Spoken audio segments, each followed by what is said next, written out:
En el otoño de 1891, bajaron a Emilia Robles de un tren como si fuera una ladrona y sus 11 libros cayeron al polvo antes que ella.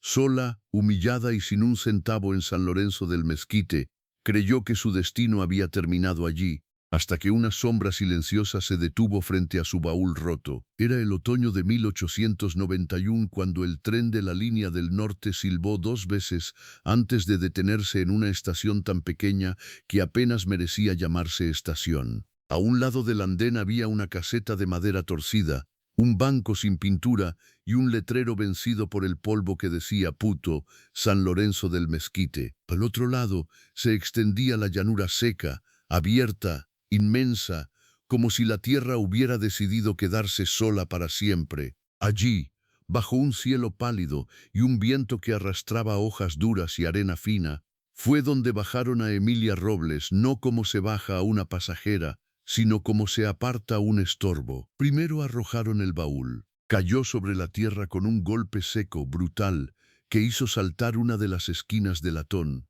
Después lanzaron una manta enrollada, una sombrerera vacía y, por último, una pila desordenada de libros que se abrió al tocar el suelo, como si hasta el papel hubiera sentido la humillación. Eran 11.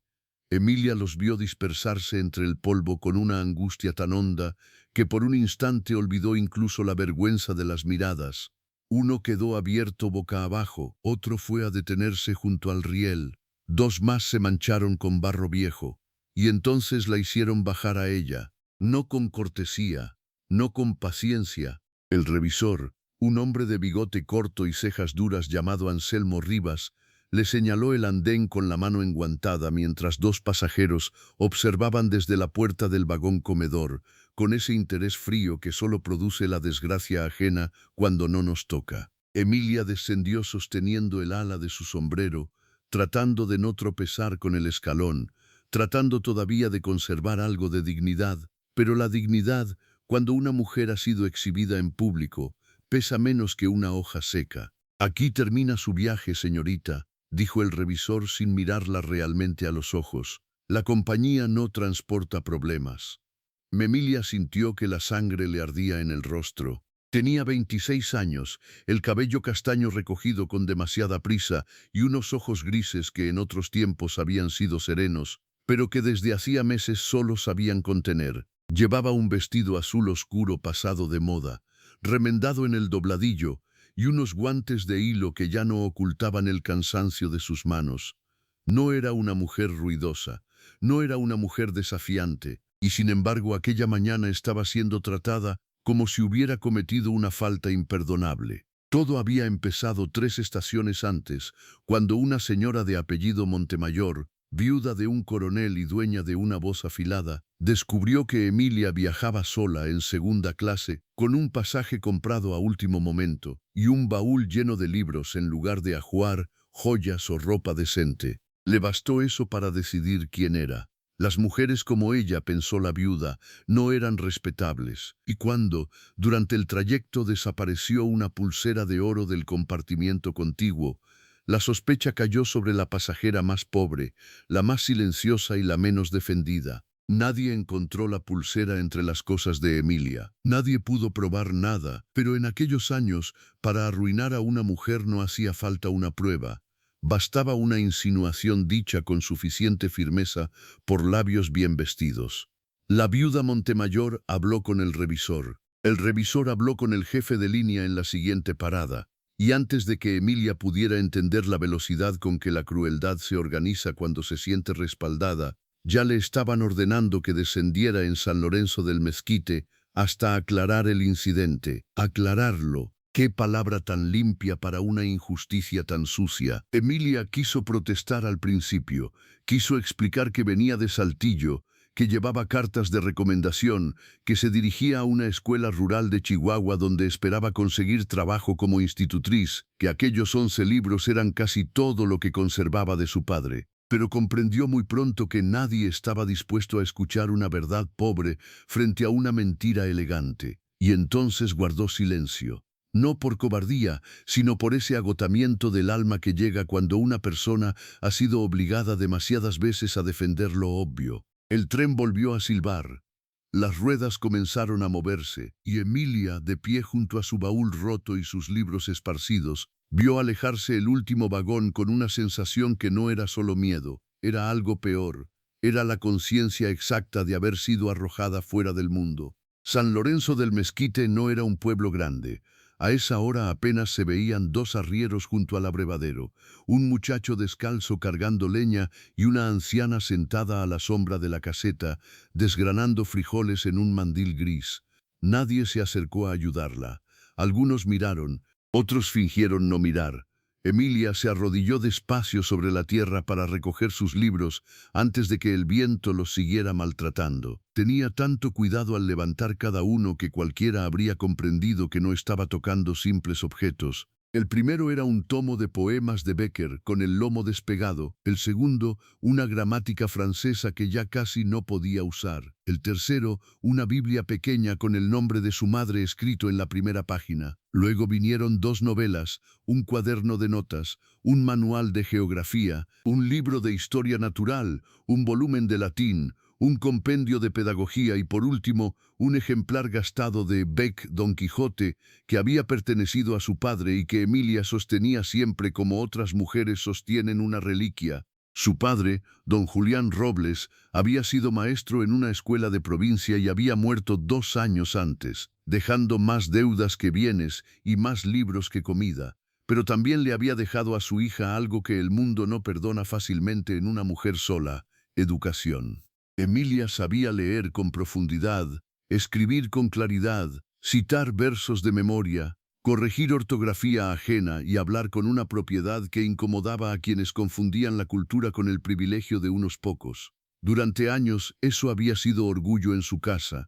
Después de la muerte de don Julián, se convirtió en una carga. Su tía Hortensia, con quien vivió desde entonces, nunca se lo dijo de frente, pero cada gesto suyo parecía repetir la misma sentencia. Los libros no llenan la olla, la inteligencia no consigue marido, las mujeres demasiado instruidas terminan solas. Emilia soportó meses de humillaciones discretas en aquella casa de Monterrey donde todo se medía por conveniencia. Soportó el pan contado, las luces apagadas temprano, los comentarios sobre su edad, sobre su falta de pretendientes, sobre lo inútil de haber aprendido tanto para terminar pidiendo techo ajeno, hasta que una carta cambió el curso de sus días. La enviaba el padre Basilio, un sacerdote anciano que había conocido a don Julián en su juventud. En la carta le decía que en la región de Chihuahua, cerca de los valles del norte, una pequeña escuela buscaba una mujer instruida que supiera enseñar a leer a niños de familias dispersas. El sueldo era modesto, casi humillante, pero incluía habitación. Emilia leyó aquella carta 3 veces seguidas. No era una promesa de felicidad, era algo más urgente, una salida. Vendió un broche de su madre para comprar el boleto de tren. Empacó 2 vestidos, una manta, un cepillo de plata ennegrecida y sus 11 libros, y salió de la casa de su tía sin que nadie intentara detenerla. Ahora, sin embargo, estaba allí, en una estación perdida, sin trabajo asegurado, sin dinero suficiente para otro pasaje, con un baúl golpeado, los labios resecos y la punzada creciente de comprender que el destino puede torcerse por completo debido a la maldad casual de una desconocida. Cuando terminó de recoger los libros, Emilia los acomodó con cuidado sobre el baúl y se quedó inmóvil un momento, respirando despacio para no llorar, porque sí, tenía ganas de llorar, pero había aprendido, desde niña, que el llanto en público atrae a los crueles igual que la sangre atrae a los perros. Se puso de pie, se sacudió el polvo de la falda y miró alrededor buscando alguna fonda, algún carruaje, alguna señal de que el mundo no estaba del todo cerrado. Lo único que encontró fue al jefe de estación saliendo de la caseta con una libreta en la mano. Era un hombre bajo, de cuello ancho y ojos huidizos, llamado Melquíades Cordero. Emilia se acercó a él con esa mezcla de vergüenza y necesidad que vuelve más suaves incluso a las personas orgullosas. «Disculpe, señor», dijo, «¿sabe usted si hay una posada en el pueblo?» Melquíades la miró como si evaluara no la pregunta, sino el costo de involucrarse. «Hay una fonda», respondió al cabo, «la de doña Remedios, pero no fía. No pido fiado, solo Necesito saber cuánto cobra. El hombre se encogió de hombros. Depende de si le queda cuarto. Hoy llegó gente de la feria de mulas. La respuesta, aunque pobre, era al menos una dirección. Emilia dio las gracias. Luego preguntó, con una vacilación que le dolió más que todo lo anterior, si había alguna manera de enviar un telegrama. Melquíades negó con la cabeza. El aparato llevaba 2 semanas descompuesto. El correo pasaría quizá al día siguiente, quizá al otro. En San Lorenzo del Mezquite, las urgencias de una mujer desconocida no alteraban el ritmo de nadie. Emilia asintió en silencio. Tomó aire. Intentó mover el baúl. No pudo. No porque fuera débil, sino porque el baúl pesaba demasiado para una sola persona que llevaba 2 noches durmiendo mal y una mañana entera sosteniendo la humillación con los hombros. Lo intentó otra vez, inclinándolo apenas. El hierro raspó la tierra, uno de los libros cayó. La anciana de los frijoles la miró desde lejos. El muchacho de la leña también, pero nadie acudió. Y fue entonces justo cuando Emilia volvió a agacharse para recoger el libro caído y sintió que algo dentro de ella empezaba a quebrarse de verdad, cuando una sombra larga se detuvo a pocos pasos del andén. No hizo ruido al llegar, no carraspeó, no pidió permiso. Solo estuvo allí, inmóvil, como si hubiera surgido del mismo polvo del camino. Emilia levantó la vista y lo vio. Era un hombre alto, de hombros anchos, piel cobriza curtida por el sol y cabello negro sujeto detrás de la nuca, con una tira de cuero. Llevaba camisa de manta, pantalón oscuro, botas gastadas y un abrigo corto de gamuza que parecía haber conocido muchos inviernos. En una mano sostenía las riendas de una mula cargada con sacos de maíz. En la otra, un sombrero viejo. Tenía el rostro severo, marcado no por la violencia, sino por el cansancio de quien ha vivido mucho sin esperar amabilidad del mundo. Y en sus ojos oscuros y quietos no había la curiosidad insolente del pueblo. Había otra cosa, observación, silencio. Algo que Emilia no supo nombrar en ese instante. Los hombres del lugar lo reconocieron enseguida. Eso se notó en la manera en que dejaron de hablar. La anciana dejó de desgranar. Hasta Melquíades se puso rígido. Aquel era Matías Cruz, el apace del Valle Bajo, el hombre del que en San Lorenzo se hablaba poco y siempre en voz más baja de la necesaria. Vivía a casi 1 hora del pueblo, en una casa de adobe junto a un mezquital seco. Cultivaba su tierra, cambiaba grano por herramientas y evitaba a la gente cuanto podía. Algunos decían que era hosco, otros que era peligroso, otros más que no sabía ni firmar su nombre y que por eso desconfiaba de cualquiera que llevara papeles. Lo cierto era que desde la muerte de su madre, ocurrida años atrás, Matías había elegido una vida apartada, y el pueblo, incapaz de comprender la soledad ajena, lo había convertido en rumor. Él miró el baúl, luego los libros, después a Emilia, y en ese cruce breve, pesado, callado, algo empezó a moverse sin que ninguno de los dos pudiera todavía entenderlo. Matías no habló de inmediato. Se quitó el sombrero con un gesto lento, casi grave, y lo sostuvo contra el muslo mientras observaba el libro que Emilia acababa de recoger del suelo. Era el ejemplar de Cid Don Quijote, con una esquina doblada y una mancha reciente de barro en la cubierta. Emilia sintió el impulso absurdo de esconderlo, como si aquel hombre desconocido pudiera juzgarla también por llevar demasiado papel y demasiada soledad encima. Pero él no mostró burla, no mostró impaciencia, solo bajó la vista hacia el baúl maltratado y luego volvió a mirarla a ella. Ese hierro está vencido, dijo por fin con una voz baja, áspera por el polvo, pero extrañamente serena. Si lo arrastra así, va a perder la bisagra antes de llegar al pueblo. Emilia tardó un instante en responder. No porque no hubiera entendido, sino porque había algo desconcertante en escuchar una observación práctica después de una mañana entera de crueldad. Aquella voz no traía juicio, traía realidad. No tengo otra manera de moverlo, admitió, procurando que su tono no revelara el temblor que aún llevaba dentro. Matías asintió apenas, como si esa respuesta confirmara algo que ya sabía. Dejó las riendas de la mula en un poste cercano y se acercó 2 pasos más. No invadió su espacio. No intentó tocar el baúl sin permiso. Miró primero a Emilia, luego al jefe de estación, después a los dos arrieros que fingían ocuparse de otra cosa. ¿La bajaron sola?, preguntó. La pregunta iba dirigida al aire, pero todos supieron a quién señalaba. Melquíades carraspeó. Asunto de la compañía, murmuró, encogiéndose de hombros. No me corresponde opinar. Matías no respondió enseguida. Sus ojos se endurecieron un poco, no con furia abierta, sino con ese tipo de severidad que nace cuando un hombre está cansado de ver la cobardía vestida de neutralidad. Luego volvió a Emilia. ¿A dónde iba? A Santa Gertrudis del Norte, dijo ella. O al menos eso intentaba.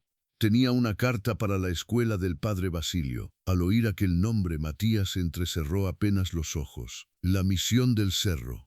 Sí, queda lejos de aquí. Más de un día si va en carreta. Emilia tragó saliva. Ya lo sabía, o al menos intuía la distancia, pero escucharlo en voz alta volvió más pesada la realidad.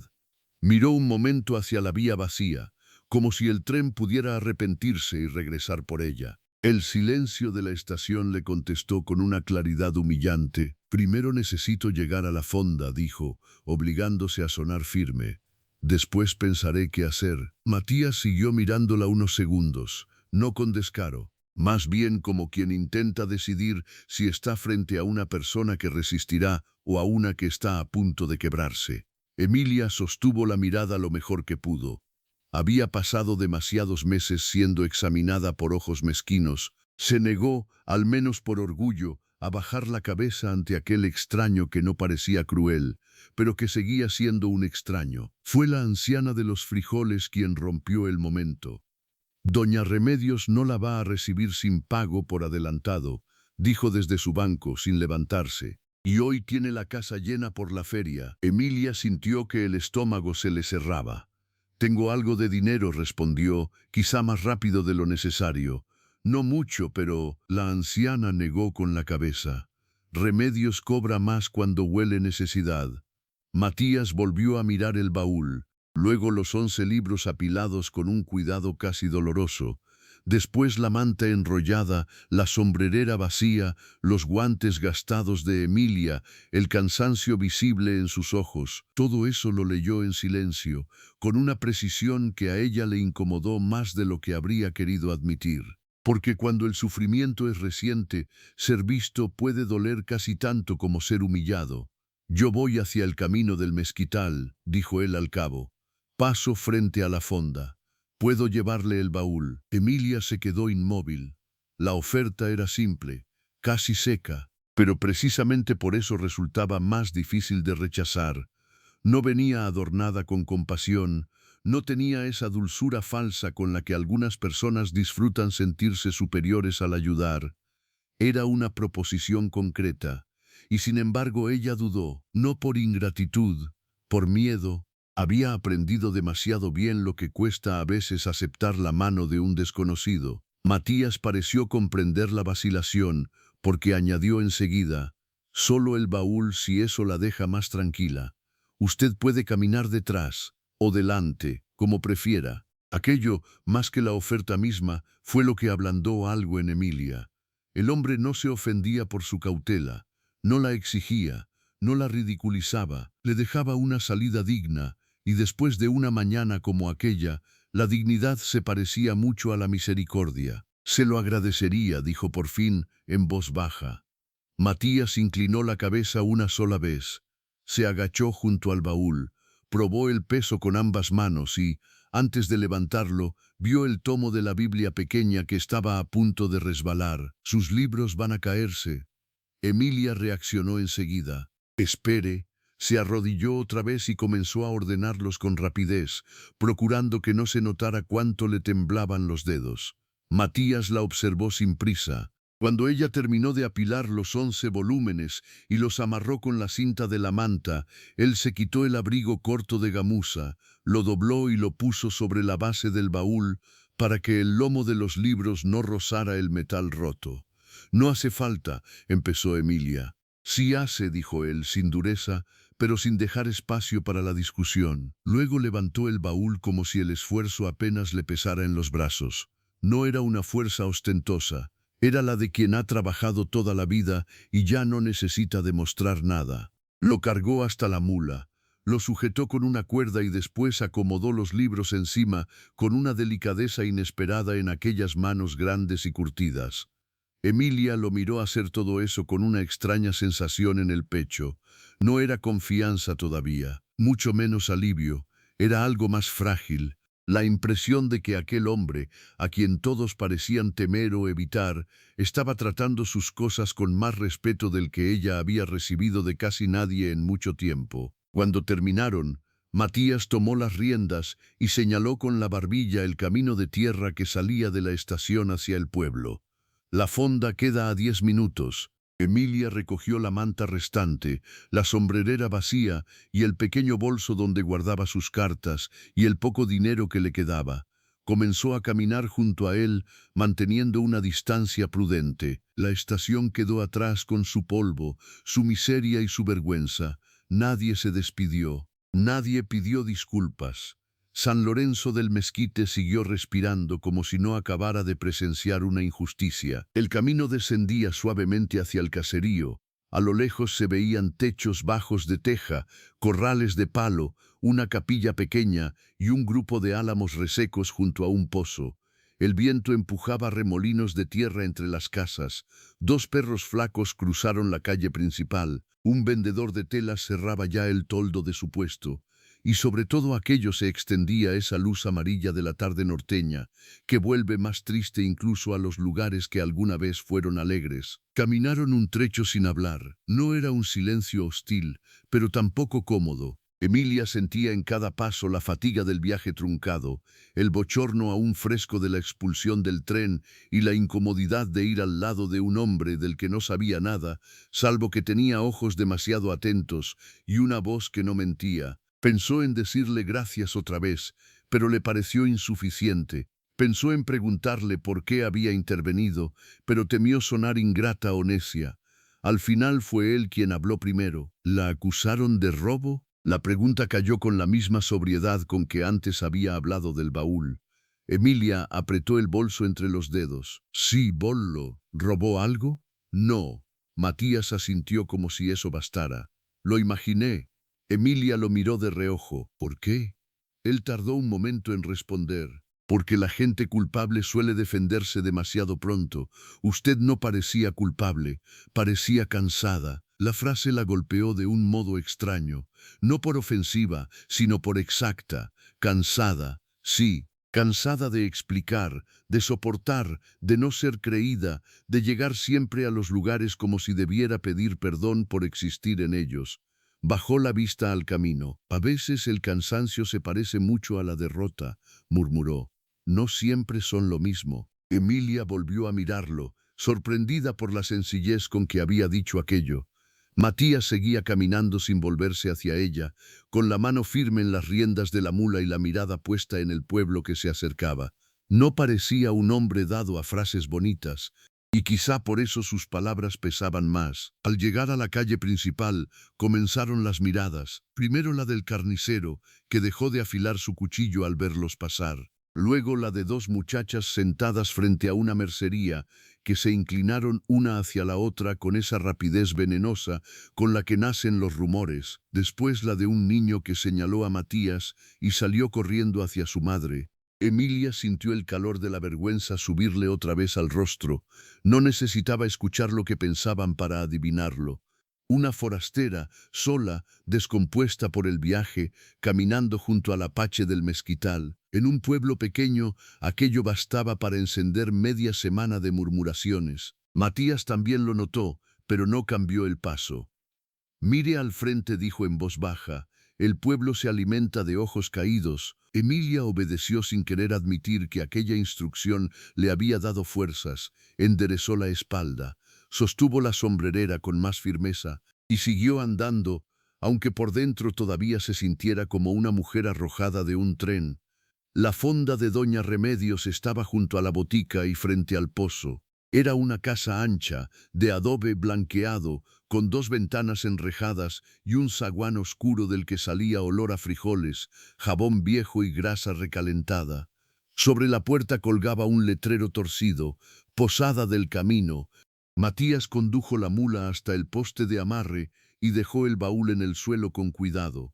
Emilia se adelantó, se alisó la falda con un gesto automático y entró. Doña Remedios estaba detrás de un mostrador bajo, haciendo cuentas con una pluma mordida. Era una mujer gruesa, de cabello teñido con henna y ojos pequeños, más rápidos que bondadosos. Levantó la vista al escuchar los pasos de Emilia y luego miró por encima de su hombro hacia la puerta, donde la silueta de Matías se recortaba contra la luz de la calle. Aquello bastó para que su expresión cambiara. «No tengo cuartos», dijo antes siquiera de saludar. Emilia se detuvo en seco. «Pero yo, están ocupados. Solo necesito uno por esta noche. Puedo pagar». Doña Remedios frunció los labios. «Le dije que no tengo». Emilia sintió que el mundo volvía a cerrarse con la misma crueldad de la estación. Quiso insistir, quiso suplicar, aunque se odiara por ello, pero la posadera ya había bajado la vista a sus cuentas con esa brutalidad educada que usan quienes saben que negar auxilio también es una forma de poder. Fue entonces cuando Matías apareció en la puerta. No entró del todo, se quedó bajo el marco, alto, quieto, sin levantar la voz. «Sí tiene un cuarto», dijo. Doña Remedios levantó la cabeza de golpe. «Matías, no te metas en asuntos de posada. El cuarto del fondo quedó vacío ayer cuando se fue el tratante de mulas». La mujer apretó la pluma entre los dedos. «Ese cuarto necesita arreglo. Anoche alojó al sobrino del boticario cuando llegó borracho y no pudo volver a su casa». Hubo un silencio tenso. Emilia miró a uno y a otra sin entender del todo qué fuerza antigua se estaba moviendo entre ellos. Doña Remedios enrojeció. «No me gusta que me contradigan en mi negocio. Y a mí no me gusta ver a una mujer sola durmiendo en la calle cuando usted sí tiene techo». La posadera entrecerró los ojos.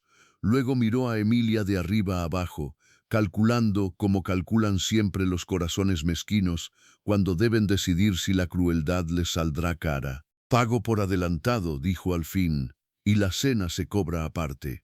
Emilia abrió el bolso con dedos rápidos, casi torpes, y sacó las monedas que le quedaban. No eran muchas. Remedios las contó 2 veces antes de asentir. Una noche, nada más. La humillación de tener que comprar aquel mínimo de refugio con la última parte de su dinero estuvo a punto de hacerla flaquear. Pero se sostuvo, porque ya no estaba en condiciones de elegir orgullo sobre techo. Doña Remedios llamó a una muchacha para que mostrara el cuarto. Emilia dio las gracias sin mirar demasiado a la mujer, tomó aire y se volvió hacia la puerta. Matías seguía allí. Por primera vez desde la estación, ella le sonrió apenas. Era una sonrisa pequeña, cansada, casi incrédula. «No sé cómo agradecerle». Él negó con la cabeza. «Descanse primero, después piense». Y entonces, cuando Emilia creyó que todo terminaba allí, Matías metió la mano en el bolsillo interior de su camisa, sacó algo doblado y lo dejó sobre el mostrador. Era una pulsera de oro, la misma o una igual a la que había provocado su expulsión del tren. Doña Remedios abrió mucho los ojos.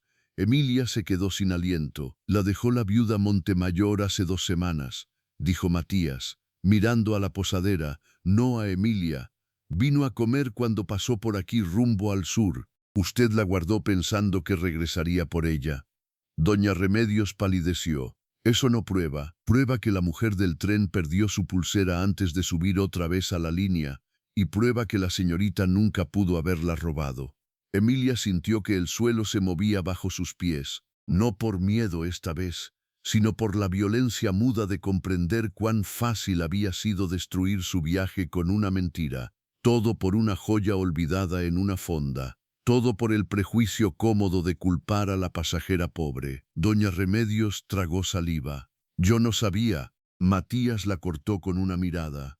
«No, pero le convenía no saber». Y en el pecho de Emilia, donde todo el día había habido solo cansancio y humillación, empezó a levantarse algo distinto. No paz todavía, no justicia plena, pero sí la primera chispa de una verdad que estaba a punto de cambiarlo todo. Emilia no pudo hablar durante varios segundos. Se quedó mirando la pulsera sobre el mostrador como si se tratara de una serpiente dormida, de algo pequeño y brillante que, sin embargo, hubiera sido capaz de morderle el destino entero. El oro relucía bajo la luz cansada de la tarde con una insolencia casi ofensiva. Una joya fina, delicada, con un cierre en forma de hoja. Tan poca cosa, tan suficiente para arrancarla de un tren, dejarla sola en un pueblo extraño y empujarla al borde de una ruina completa. Sintió que se le secaba la boca. Luego sintió rabia. No una rabia escandalosa, no esa que grita y golpea, sino una más honda, más fría y más dolorosa. La rabia de comprender que había sido humillada no por una necesidad ni por una tragedia inevitable, sino por la comodidad de otros, por la facilidad con que el mundo decide que una mujer sola y pobre debe ser culpable de algo. Doña Remedios, mientras tanto, evitaba mirarla. Tenía las manos inmóviles sobre la madera del mostrador y los labios apretados en una línea tensa, como si estuviera calculando qué parte de aquella verdad le convenía admitir y cuál no. Pero Matías no parecía dispuesto a dejarle espacio para las medias tintas. «¿Se la mostró al jefe de estación?», preguntó él. La posadera tardó en responder. «No me correspondía meterme». No le correspondía callar tampoco. Aquellas palabras cayeron pesadas en el zaguán. La muchacha que ayudaba en la fonda, una morena flaca de trenzas apretadas llamada Clara, se había detenido a medio paso con la llave del cuarto en la mano. Miraba a uno y a otro con los ojos muy abiertos, como quien presiente que está asistiendo a algo que el pueblo repetirá por años. Emilia apoyó los dedos en el borde del mostrador para sostenerse. No quería temblar, no delante de aquella mujer, no después de todo. Se obligó a respirar despacio. «Esa pulsera», dijo al fin, y su propia voz le sonó más serena de lo que se sentía. «Esa pulsera prueba que la acusación era falsa». Doña Remedios se encogió apenas. «Prueba que la señora la había perdido antes, sí. Pero el tren ya se fue y yo no puedo arreglar lo que hicieron otros». No había arrepentimiento en su tono, solo defensa. Eso, más que cualquier otra cosa, terminó de endurecer algo dentro de Emilia. «No», respondió. «Pero pudo haber evitado una injusticia». La posadera levantó por fin la mirada, y en sus ojos pequeños apareció un destello incómodo, casi irritado, como si le molestara que la víctima tuviera todavía suficiente entereza para hablarle de frente. «Señorita, en este mundo cada quien cuida su pellejo como puede». Matías soltó una exhalación breve por la nariz. No era risa, era desprecio cansado. «Por eso está como está este pueblo», murmuró. Hubo un silencio espeso. Luego Clara, que seguía inmóvil junto a la escalera, dio un paso tímido hacia adelante. «Doña Remedios», dijo con voz baja, «yo vi a la señora del tren aquella mañana. Andaba buscando algo en su bolso antes de irse. Hasta volteó las sillas del comedor». La posadera giró la cabeza hacia ella con brusquedad. «Nadie te preguntó». La muchacha bajó los ojos, pero ya era tarde. La verdad había empezado a tomar cuerpo. Emilia la sintió crecer en el aire, todavía frágil, todavía insuficiente pero real, y por primera vez desde que el tren la expulsó, la vergüenza dejó de pesarle solo a ella. Matías tomó la pulsera del mostrador y la envolvió en un pañuelo limpio que sacó del bolsillo. «Mañana se la lleva al jefe de estación», dijo, dejando el pequeño bulto otra vez sobre la madera, «y va a decirle exactamente cuándo la encontró y por qué cayó». «¿Y si no quiero?», replicó Remedios, con una valentía que sonaba más a costumbre que a convicción. Matías no levantó la voz, ni siquiera se movió, pero algo en su quietud hizo que el aire pareciera más estrecho. «Entonces la llevo yo al comisario de Santa Teresa cuando baje al mercado el domingo. Y también le cuento de las botellas que vende sin sello y del cuarto que alquila sin registro a los arrieros». El color abandonó el rostro de la mujer. Emilia comprendió entonces que Matías no era un hombre de amenazas vacías. No necesitaba gritar para hacerse escuchar. Conocía el peso exacto de las cosas y sabía dónde ponerlo. La posadera apretó los labios, miró a Clara, miró la pulsera envuelta y finalmente masculló. «Está bien». No sonó noble, sonó vencida, pero a veces la justicia empieza así, no con arrepentimiento, sino con la cobardía obligada a retroceder. Clara se acercó entonces a Emilia y con una timidez compasiva le ofreció la llave. «Si gusta, señorita, le muestro su cuarto». Emilia la tomó sin dejar de mirar un instante el pequeño pañuelo sobre el mostrador. Quiso decir muchas cosas. Quiso preguntar si aún era posible alcanzar al tren, si podían mandar aviso, si aquella prueba bastaría para devolverle algo de lo perdido. Pero estaba demasiado cansada, y además sabía que ninguna respuesta inmediata le devolvería la mañana. Se volvió hacia Matías. Él seguía junto a la puerta, con el sombrero en la mano y la expresión grave de siempre. No parecía esperar gratitud. Ni siquiera parecía darse cuenta de la magnitud de lo que acababa de hacer por ella. Y sin embargo Emilia sentía con una claridad dolorosa que, de no haber aparecido aquel hombre en la estación, todo habría seguido el curso cómodo de la mentira. «Usted me ha defendido 2 veces en un solo día», dijo. Matías negó apenas con la cabeza. «Solo puse las cosas donde iban». «No», Emilia sostuvo su mirada. «Las cosas solas no vuelven a su lugar. Alguien tiene que moverlas». Por primera vez, algo cambió en el rostro de él. No fue una sonrisa, todavía no. Fue apenas una suavidad breve en los ojos, como si aquellas palabras hubieran tocado un rincón al que nadie llegaba con frecuencia. «Descanse, señorita Emilia», dijo. Ella se sorprendió al oír su nombre.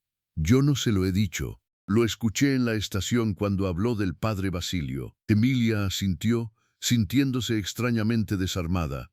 Luego subió la escalera detrás de Clara, con la manta sobre un brazo y el bolso apretado contra el pecho. El cuarto del fondo era pequeño, como había dicho Remedios, y olía a cal húmeda, jabón áspero y madera cerrada. Tenía una cama angosta, una silla coja, una palangana de peltre y una ventana mínima desde la que se veía el pozo del pueblo y más allá la línea roja del atardecer sobre los llanos. No era cómodo, no era limpio del todo, pero tenía cerrojo, y en aquel momento para Emilia eso se parecía mucho a la misericordia. Clara dejó la vela sobre la mesa. «Si necesita agua caliente, puedo subirle un poco más tarde», dijo. «Gracias». La muchacha dudó un instante junto a la puerta. Yo sí le creí desde que la vi llegar», murmuró al fin. Se notaba que estaba asustada de verdad, no como la gente que miente. Emilia la miró con una mezcla de ternura y cansancio. «Gracias por decirlo». Clara asintió y salió. Cuando la puerta se cerró, Emilia dejó por fin la sombrerera en el suelo, se sentó en la cama y permitió que el cuerpo le pesara entero. Tenía los hombros ardiendo, las piernas tensas, la cabeza llena de ruido. El silencio del cuarto no la consoló de inmediato. A veces, después de una humillación, el alma tarda en creerse a salvo. Permaneció así un rato, con los guantes aún puestos y la mirada fija en la pared, hasta que escuchó pasos en el corredor y luego el sonido del baúl entrando en la habitación. Se levantó de inmediato. Clara y un muchacho de cocina lo habían dejado junto a la cama.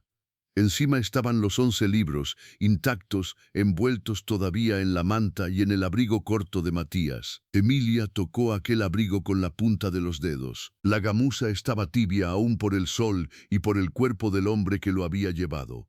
Dudó un instante, luego lo dobló con cuidado extraordinario y lo dejó sobre la silla. Después desató los libros. Los fue revisando uno por uno como si contara sobrevivientes. La Biblia pequeña, el volumen de historia natural, el compendio de pedagogía, Don Quijote. Todos estaban allí. Aquello fue demasiado. Se sentó otra vez, apretó el libro de su padre contra el pecho y lloró. No con estrépito, no con desesperación desatada. Lloró en silencio, doblada apenas sobre sí misma, dejando que por fin saliera lo que había contenido desde la estación. Lloró por la humillación del tren, por la casa de su tía, por el miedo de no tener a dónde ir, por la injusticia absurda de una pulsera olvidada, por el cansancio de vivir siempre a un paso del desprecio ajeno. Pero también lloró por otra cosa más desconcertante, porque alguien la había mirado ese día sin querer aplastarla. Cuando las lágrimas se agotaron, se lavó la cara con el agua fría de la palangana y se obligó a ordenar la habitación. Colocó los libros en una pequeña torre junto a la pared. Sacó del bolso las cartas de recomendación y comprobó que siguieran secas. Abrió el baúl. Dentro estaban sus 2 vestidos, el cepillo de plata ennegrecida, un pañuelo bordado por su madre y una bolsita de monedas tan ligera que casi daba vergüenza llamarla ahorro. Hizo cuentas en silencio. Lo que había pagado por la habitación y la cena la dejaba con muy poco. Si no conseguía retomar el viaje pronto, tendría que vender algo. Quizá el cepillo, quizá uno de los libros, aunque esa idea le dolió como una traición. La escuela del padre Basilio seguía siendo su única esperanza concreta. Y, sin embargo, Santa Gertrudis del Norte estaba todavía lejos, más lejos que en la mañana, porque ahora el camino se había llenado de gastos, de retraso y de rumores. Mientras la noche caía sobre San Lorenzo del Mezquite, Emilia bajó a cenar. La fonda estaba más tranquila. 2 arrieros comían en un rincón, un comerciante de semillas dormía sobre la mesa del fondo, y doña Remedios fingía una normalidad ofendida detrás del mostrador.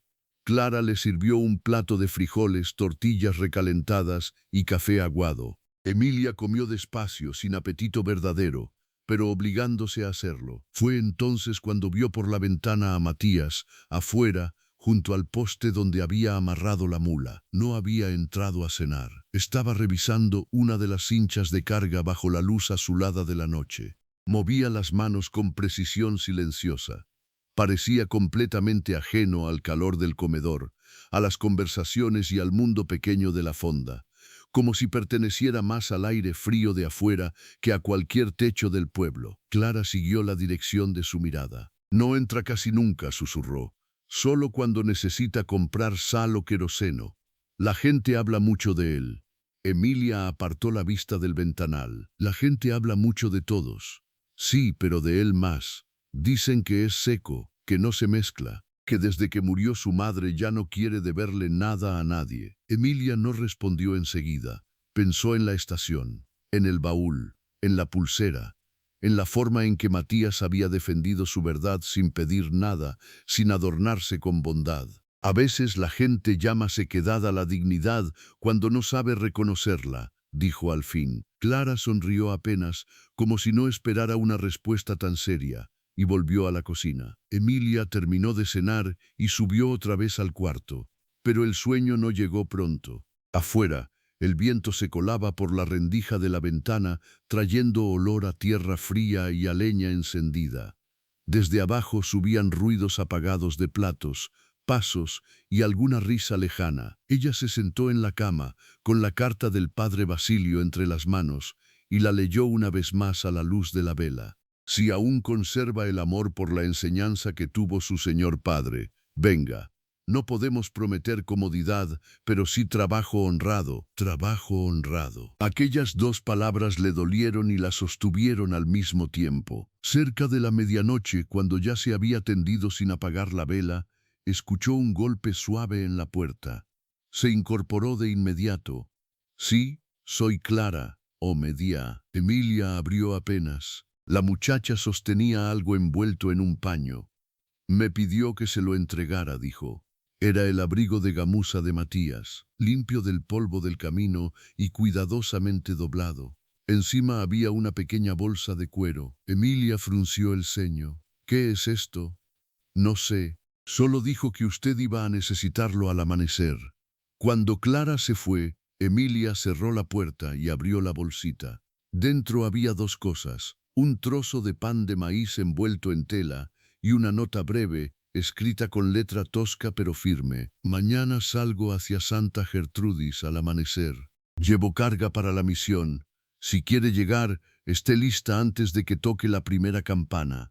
Emilia leyó aquellas líneas 2 veces, luego una tercera, y mientras la vela temblaba sobre la mesa y la noche de San Lorenzo del Mezquite respiraba del otro lado de la ventana, sintió que el destino que unas horas antes la había arrojado del tren como a una cosa sin valor, acababa de abrirle una puerta inesperada. Pero lo que ella no sabía todavía era que el camino hacia Santa Gertrudis no solo pondría a prueba su resistencia, sino que la llevaría a descubrir por qué aquel apache silencioso vivía apartado del mundo y qué herida antigua empezaba a mirarla desde sus ojos. Emilia casi no durmió aquella noche. No porque la cama fuera demasiado dura, ni porque el viento se colara por la ventana con ese silbido fino que hace sentir más solos a los viajeros, sino porque algo dentro de ella se había puesto en movimiento otra vez. Unas horas antes, el mundo parecía haberse cerrado con una violencia definitiva. Ahora, en cambio, había una posibilidad, frágil, sí, incierta también, pero real. Omedia se levantó antes de que amaneciera del todo. La vela se había consumido casi por completo y en el cuarto flotaba ese frío de la madrugada norteña que endurece las manos y vuelve más lento el aliento. Emilia se lavó la cara con el agua ya helada de la palangana, se puso el vestido menos arrugado de los dos que tenía y recogió el cabello con más esmero del que exigía el viaje. No lo hizo por vanidad, lo hizo por dignidad. Porque una mujer puede estar agotada, humillada y casi sin dinero, pero aún así negarse a presentarse ante el día como si ya hubiera sido vencida. Guardó la carta del padre Basilio, la Biblia pequeña y el ejemplar de Don Quijote en el bolso de mano. Los otros libros los acomodó con cuidado dentro del baúl. Dudó un instante frente al cepillo de plata ennegrecida que había sido de su madre. Pensó en dejarlo, pensó en venderlo si el camino se torcía otra vez, pero al final lo envolvió en un pañuelo y lo guardó también. Había pérdidas que una mujer soporta por necesidad y otras que, si puede evitar, no debe concederle al mundo. Cuando bajó, la fonda olía a café recién hervido y a ceniza tibia. Clara barría el corredor con movimientos adormecidos. Doña Remedios no estaba a la vista. Tal vez seguía durmiendo o tal vez prefería no cruzarse con la muchacha cuya inocencia había ayudado a poner en duda por puro cálculo. Emilia no la echó de menos. Ya está afuera, susurró Clara al verla aparecer con el bolso y la manta. Llegó antes de la campana. Emilia sintió un pequeño vuelco en el pecho. ¿Y el baúl? Ya lo bajó él. Otra vez aquel hombre había cargado con lo que a ella sola le resultaba demasiado pesado, y otra vez lo había hecho sin pedir permiso para volverse importante en la escena. Emilia dio las gracias, dejó sobre la mesa la llave del cuarto y salió al aire oscuro de la madrugada. San Lorenzo del Mezquite apenas despertaba.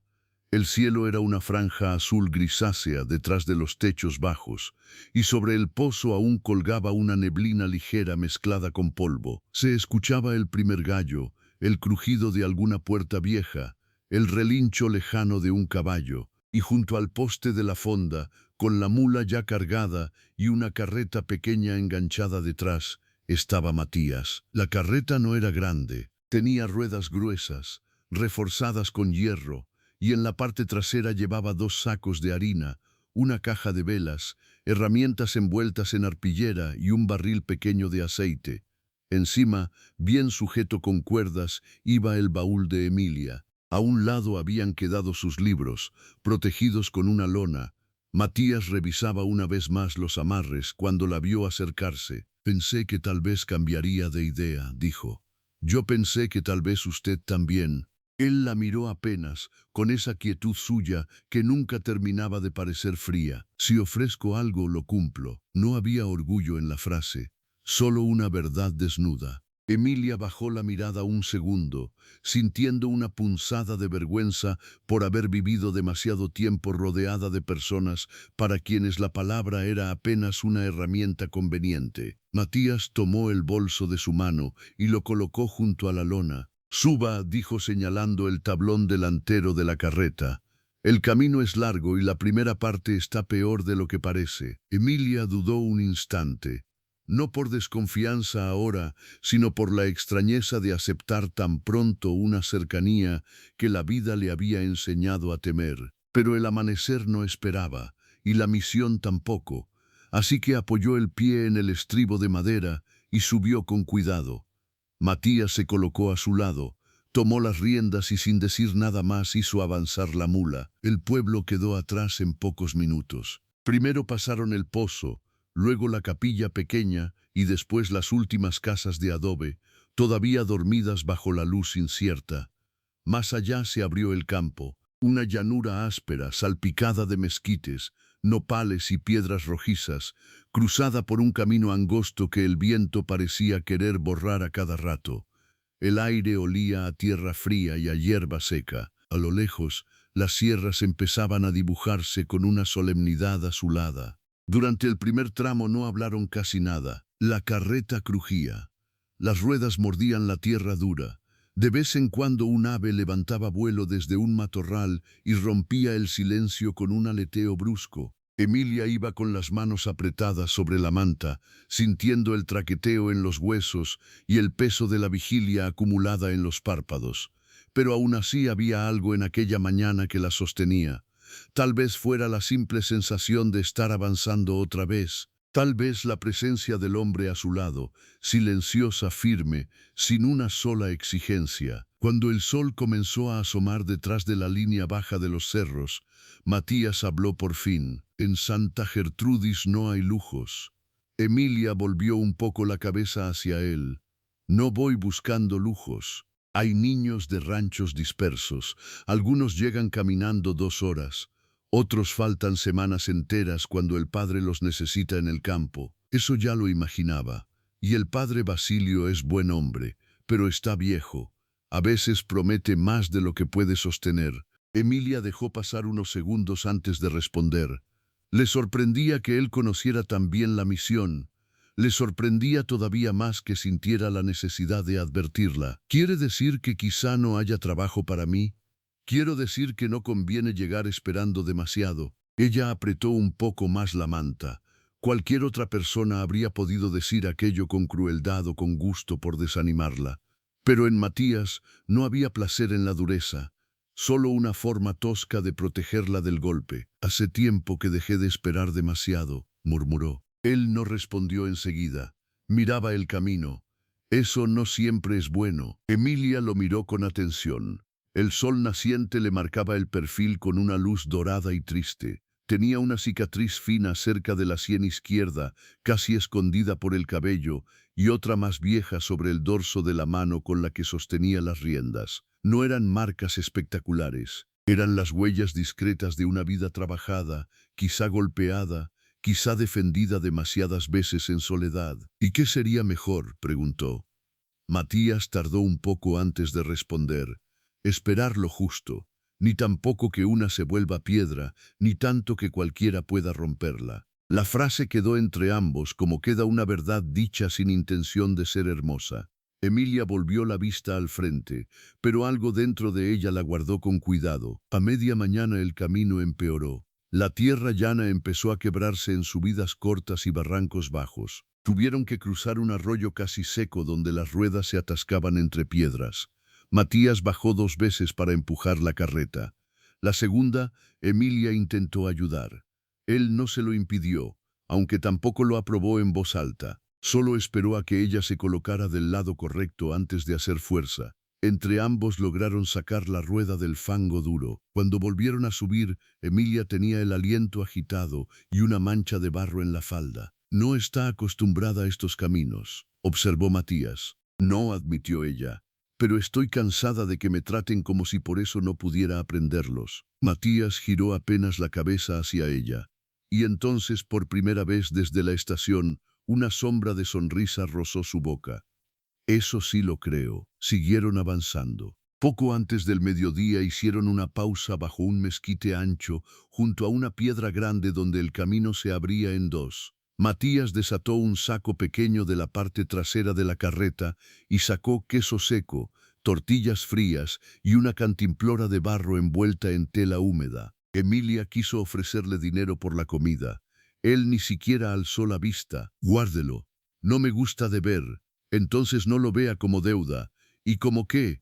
Matías partió una tortilla con las manos. Como camino compartido, Emilia se quedó callada. Aquella forma de decir las cosas, tan sobria y tan extrañamente justa, empezaba a desarmarla más de lo que le convenía. Comieron en silencio al principio.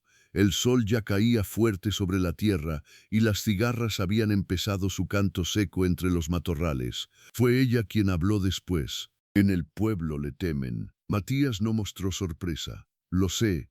¿Por qué? Él bebió un trago corto de la cantimplora antes de responder. Porque les conviene. Eso no explica nada. A veces sí. Emilia esperó. Matías miró hacia el horizonte, donde una línea de sopilotes giraba muy arriba, casi inmóviles. Mi madre era curandera, dijo al fin. La llamaban cuando los hijos les ardían de fiebre, cuando una mujer no podía parir, cuando el ganado enfermaba sin razón. Venían a buscarla de noche, a escondidas, y luego en la plaza fingían no conocerla. Así es la gente cuando necesita algo de quien desprecia. Emilia no apartó la mirada de él. ¿Y usted? Yo aprendí a no pedirles nada. La sencillez con que lo dijo le dolió más que si hubiera hablado con amargura, porque no había rencor ostentoso en su voz. Había algo peor, una costumbre antigua, una renuncia aprendida a fuerza de decepciones. ¿Su madre murió hace mucho?, preguntó ella con cuidado. Los ojos de Matías se endurecieron apenas. For not anda 5 años, no añadió más, pero Emilia entendió, por la forma en que se cerró el silencio después de esas 2 palabras, que allí había una herida todavía viva. No insistió, reanudaron el camino poco después. Las horas siguientes fueron más duras. El sol cayó a plomo sobre la llanura alta.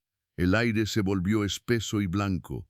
Emilia se cubrió la cabeza con la manta y aún así sintió que la piel le ardía. Matías, en cambio, parecía hecho de la misma paciencia mineral del paisaje. No hablaba más de lo necesario, pero cada vez que la carreta se inclinaba demasiado en una bajada, alzaba el brazo delante de ella sin tocarla, como si ese gesto bastara para impedirle caer. Y cada vez que se detenían unos instantes, le acercaba primero la cantimplora. A media tarde divisaron por fin la misión. No era un edificio grande ni solemne, apenas una construcción de adobe claro con una pequeña campana, un patio cercado y 2 huertos pobres aferrados a la tierra junto a un grupo de álamos. Más allá se extendían 3 ranchos dispersos, una noria y un corral de cabras. Emilia la observó con una mezcla de alivio y temor. Aquel lugar no se parecía en nada a las escuelas limpias y ordenadas que había imaginado de niña cuando pensaba en su futuro. Era más pobre, más triste, más real. Ahí es, dijo Matías. Emilia tragó saliva. Sí, pero justo cuando la carreta iniciaba el descenso final hacia el patio, vieron salir a un muchacho del edificio principal corriendo hacia el camino. Venía agitando los brazos, con el rostro desencajado por la urgencia. «Matías», gritó desde lejos. «Gracias a Dios que viene». Matías tensó las riendas. «¿Qué pasó?». El muchacho llegó sin aliento hasta la rueda delantera. «La niña del caporal, la hija de Tomasa, no baja la fiebre desde anoche. El padre Basilio mandó por usted al amanecer, pero no sabíamos si alcanzaría a encontrarlo». Emilia sintió que algo cambiaba de golpe en el aire. La misión, el trabajo, la carta, todo quedó suspendido un instante mientras veía a Matías bajar de la carreta con una rapidez que hasta entonces no le había conocido. Su rostro seguía siendo el mismo, pero la quietud se había transformado en otra cosa: concentración, urgencia, memoria. «¿Cuánto tiempo lleva así?», preguntó ya caminando hacia el patio. «Desde ayer al mediodía. Tiembla mucho. No reconoce a la madre». Matías se volvió hacia Emilia solo un segundo. «Quédese aquí». No fue una orden áspera. Fue el reflejo de alguien que entraba de pronto en un terreno donde el dolor ajeno ya no permitía distracciones. Emilia asintió, aunque una parte de ella quiso seguirlo. Lo vio alejarse con el muchacho hacia la casa principal mientras la campana pequeña de la misión comenzaba a moverse con un sonido breve, nervioso, como si hasta el metal supiera que algo grave estaba ocurriendo. Y allí, sentada sola sobre la carreta detenida, con el polvo del camino todavía en la falda y el corazón suspendido entre el miedo y la esperanza, Emilia comprendió por fin lo que el pueblo nunca había querido ver: El hombre al que llamaban hosco, peligroso o extraño, era el primero al que corrían a buscar cuando la vida se rompía de verdad. Lo que ella no sabía era que aquella fiebre, aquella niña y aquella tarde abrasada iban a obligarla a entrar antes de tiempo en el mundo secreto de Matías, y que, al hacerlo, vería la herida más profunda que aquel hombre había intentado esconderle incluso a sí mismo. Emilia permaneció unos segundos inmóvil sobre la carreta, con las manos aferradas al borde del asiento y el pulso todavía agitado por la brusca transformación de la tarde. El camino había terminado, pero no del modo que ella había imaginado durante toda la jornada. No hubo una llegada serena, ni una presentación tranquila ante el padre Basilio, ni ese instante ordenado en que una mujer coloca su baúl en un rincón y empieza a creer que quizá al fin ha encontrado un lugar. En Santa Gertrudis del Norte, como en casi todos los sitios donde la vida es dura, la necesidad iba siempre primero. Del interior de la casa principal comenzaron a escucharse voces apresuradas, pasos, el chirrido de una puerta, luego un llanto de mujer sofocado con ambas manos. Emilia bajó de la carreta sin pensarlo demasiado. No avanzó hacia la entrada al principio. Se quedó junto a la rueda, debatiéndose entre la prudencia y esa otra fuerza más antigua que la empujaba siempre hacia el dolor ajeno cuando intuía que podía ser útil. Había aprendido muchas cosas de su padre, y una de ellas era esta: cuando el sufrimiento entra en una casa, cada mano sobria vale algo. A los pocos instantes apareció en el umbral un sacerdote muy anciano, delgado como una rama seca, con sotana remendada y el cabello blanco pegado a las sienes por el sudor. Era el padre Basilio. Sus ojos, cansados pero vivos, recorrieron la carreta, el baúl, la figura de Emilia, y en medio de la preocupación pareció reconocerla de golpe. «¿Señorita Robles?», preguntó con voz temblorosa. «Sí, padre». El anciano dio un paso hacia ella, como si quisiera recibirla con la dignidad que el momento no permitía, pero enseguida volvió la cabeza hacia el interior de la casa, donde una mujer lanzó un gemido desesperado. «Perdóneme la forma de recibirla», dijo. «La niña de Tomasa está muy mal. Llegó esta mañana con calentura y convulsiones. Yo ya no tengo manos para todo. Emilia no necesitó más. ¿Qué puedo hacer?». El padre Basilio la miró con una gratitud tan súbita que casi dolía. «Si no le asusta, entre. Necesitamos agua hervida, paños limpios, orden, sobre todo orden». Aquella última palabra fue como una llave dentro del pecho de Emilia. Orden. Sí, tal vez no podía curar una fiebre, ni conocer aún los remedios del desierto, pero sí sabía traer orden al caos, suavidad al apuro, claridad a una habitación donde todos se ahogan en el mismo miedo. Entró. La escena que encontró en el cuarto principal era la de una batalla silenciosa y brutal. Sobre una cama angosta, una niña de unos 7 años ardía de fiebre, con el cabello pegado a la frente y los labios resecos abiertos apenas por una respiración rápida, rota. A su lado lloraba una mujer morena, fuerte, de ojos hundidos por el terror, Tomasa, la madre. 2 muchachas de la misión iban y venían sin concierto con tazas, frascos y mantas, y en el centro de todo, inclinado sobre la pequeña con una concentración absoluta, estaba Matías. Ya no era el hombre de la carreta, ya no era el viajero callado del camino. Allí, junto a aquella cama, parecía otra clase de fuerza. Tenía las mangas arremangadas, las manos húmedas, la expresión tallada por una gravedad antigua. Tocó el cuello de la niña, le levantó un párpado, acercó el oído a su pecho, pidió agua fresca, luego no, mejor tibia, luego hojas de sauce, luego el frasco de alcohol. Cada indicación salía de él sin titubeo, sin ruido innecesario, con la autoridad natural de quien no necesita convencer a nadie porque sabe exactamente lo que hace. Emilia se quedó mirándolo apenas un segundo más de la cuenta. Después se movió. En menos de unos minutos había puesto a hervir agua en la cocina, separado paños limpios de los que no servían, abierto la ventana alta para que entrara algo de aire y organizado sobre una mesa los frascos, cucharas y vendas. No preguntó demasiado, observó, escuchó, entendió el ritmo de Matías y empezó a sostenerlo desde donde él no podía estar. Cuando él pedía una tela, ella ya la tenía doblada. Cuando el padre Basilio buscaba una cuchara, Emilia la colocaba en su mano antes de que la desesperación lo hiciera torpe. Cuando Tomasa se desmoronaba, Emilia le acercaba agua, le sostenía los hombros, le hablaba en voz baja para que no sintiera que el mundo entero se había vuelto ajeno. Pasó una hora, luego otra. El sol empezó a bajar sin que nadie en la habitación pareciera notarlo. La fiebre no cedía, la niña deliraba por momentos, murmurando palabras sueltas y llamando a una abuela ya muerta. En una de esas crisis, Tomasa cayó de rodillas junto a la cama y empezó a rezar con esa voz rota que nace cuando una madre siente que Dios tal vez está mirando hacia otro lado. Fue entonces cuando Matías pidió algo que dejó el cuarto en silencio. «Necesito que la sujeten». Tomasa levantó la cabeza de golpe. ¿Qué va a hacerle? Bajarle el calor por dentro y evitar que se muerda la lengua si vuelve a convulsionar.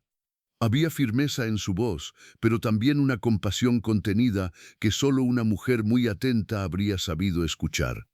Emilia la oyó, y sin entender del todo por qué, dio un paso hacia la cama. «Yo la sostengo», dijo. Matías la miró por primera vez desde que había entrado en la casa.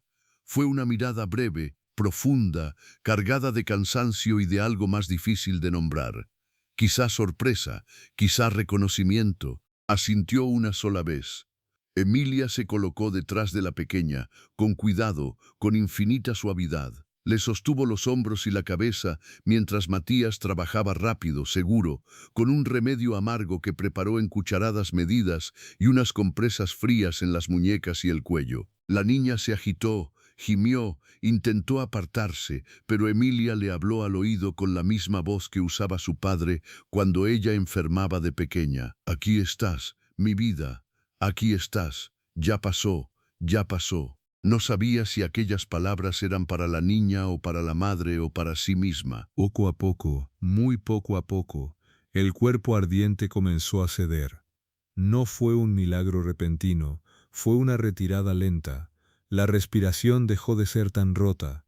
Los dedos, antes crispados, se aflojaron. La fiebre seguía alta, pero ya no subía como una llama desbocada. Matías volvió a tocarle la frente, luego el pecho, y exhaló por fin el aire que había estado conteniendo. «Va a pasar la noche», dijo. Tomasa se echó a llorar con una mezcla de alivio y agotamiento tan grande que casi parecía otra enfermedad. El padre Basilio se santiguó. Una de las muchachas de la misión se cubrió la boca. Y Emilia, que todavía sostenía a la niña, sintió que le temblaban los brazos, no por el peso, sino por la intensidad de aquella vida que acababa de resistirse un poco más a desaparecer. Cuando ya no hizo falta seguir sujetándola, se apartó despacio. Matías estaba lavándose las manos en una jofaina. El agua se tiñó de polvo, alcohol y cansancio. Emilia lo observó en silencio. Había en su rostro una fatiga tan vieja que por un momento él pareció mucho mayor de lo que era. El padre Basilio se acercó entonces a ambos. «Hoy me han salvado más que a una niña», dijo con la voz quebrada. «Me han recordado que Dios sigue enviando ayuda cuando uno ya no sabe cómo pedirla». Emilia bajó la mirada, incómoda con elogios tan grandes. Matías, en cambio, apenas se secó las manos y murmuró: «La noche todavía no termina, padre». Pero la peor parte sí había pasado. La casa comenzó a vaciarse de tensión. Una de las muchachas llevó a Tomasa a comer algo, otra se quedó vigilando a la niña. El padre Basilio, agotado, salió al patio a tomar aire. Y por primera vez desde la llegada, Emilia y Matías quedaron solos en la cocina de la misión, con el crepitar bajo del fogón y la luz naranja del atardecer entrando por la puerta abierta. Emilia estaba doblando paños limpios cuando él habló. No tenía por qué entrar. Ella no levantó la vista enseguida. «Usted tampoco tenía por qué recoger mis libros del suelo». Hubo un silencio breve. Después, contra toda previsión, Matías dejó escapar una risa mínima, apenas un soplo incrédulo. «Eso no responde». Emilia alzó por fin los ojos hacia él. «Entré porque hacía falta. A veces eso basta». Matías se quedó mirándola de una manera distinta a las otras veces.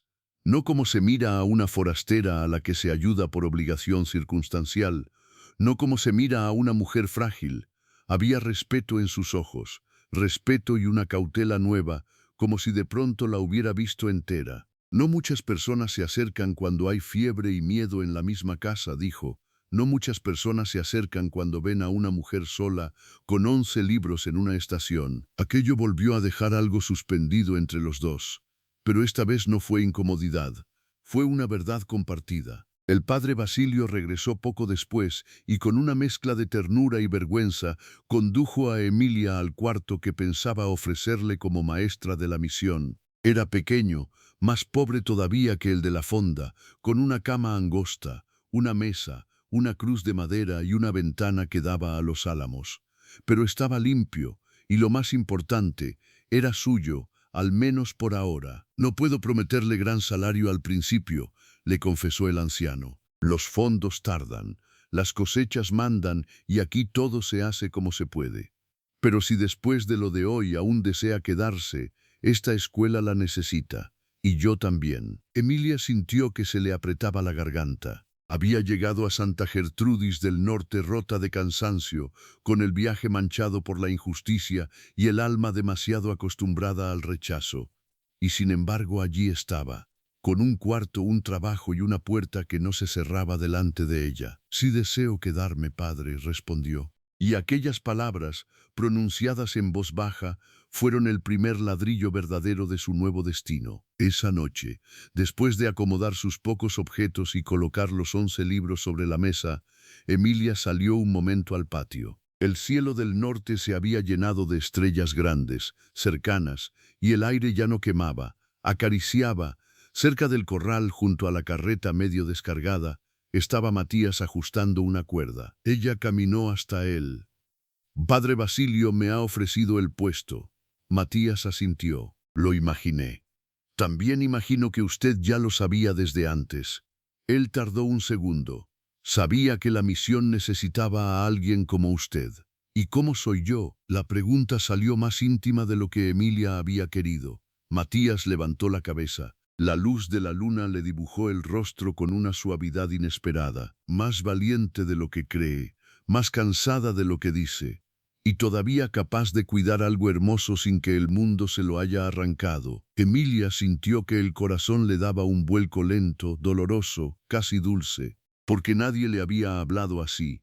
Nadie había mirado su fatiga y su dignidad al mismo tiempo. «Usted también está cansado», dijo. Matías bajó la vista a la cuerda entre sus manos. «Sí, pero no se deja cuidar». La frase quedó en el aire. Él no respondió enseguida. Muy a lo lejos se oyó el canto de un coyote. El viento movió las hojas de los álamos como si alguien susurrara desde otra vida. «Uno se acostumbra», dijo por fin. Emilia negó apenas con la cabeza. Acostumbrarse no es lo mismo que merecerlo. Y fue entonces cuando algo verdadero se quebró o se abrió dentro de Matías. No mucho, no del todo, pero lo suficiente para que en sus ojos apareciera una tristeza desnuda, antigua, la misma que ella había entrevisto desde la estación sin poder nombrarla. «Mi madre decía algo parecido», murmuró. Emilia no preguntó más. No era una noche para invadir heridas, pero entendió, con la claridad silenciosa que a veces dan las almas golpeadas, que aquel hombre había vivido demasiado tiempo creyendo que solo servía cuando curaba, cargaba o resolvía, y nunca cuando simplemente existía. Se quedaron un momento en silencio. Después Matías se volvió hacia la carreta. «Mañana bajaré por el comprobante del jefe de estación. Lo de la pulsera ya no importa tanto», dijo Emilia, y al decirlo descubrió que era verdad. Él la miró con sorpresa. «Sí importa. Le hicieron daño, sí, pero ya no define mi camino». Matías guardó silencio. Luego inclinó apenas la cabeza, como si reconociera en ella una fuerza que no había calculado del todo. A la mañana siguiente, cuando la campana de la misión sonó por primera vez y los niños empezaron a llegar de los ranchos con sus cuadernos torcidos y sus pies polvorientos, Emilia Robles abrió la puerta de la pequeña escuela de Santa Gertrudis del Norte con el corazón todavía adolorido, pero entero. Algunos la miraron con timidez, otros con curiosidad. Uno de los más pequeños le ofreció una flor amarilla arrancada del camino.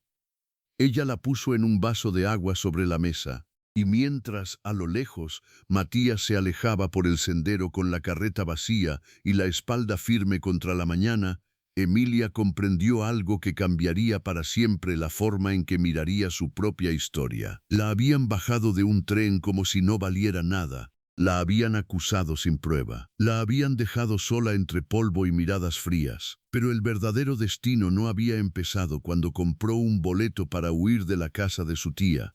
Había empezado en el instante exacto en que un apace silencioso vio sus libros esparcidos en la tierra y decidió que aquella mujer no sería tratada como una carga más del camino, porque a veces la vida hiere con una mano para empujarnos, sin que lo sepamos, hacia el único lugar donde nuestra dignidad podrá echar raíces. Y en Santa Gertrudis del Norte, entre niños pobres, álamos cansados, una misión de adobe y un hombre que había olvidado cómo dejarse mirar con ternura, Emilia no solo encontró trabajo, encontró el comienzo, y esa fue la verdadera justicia de su historia.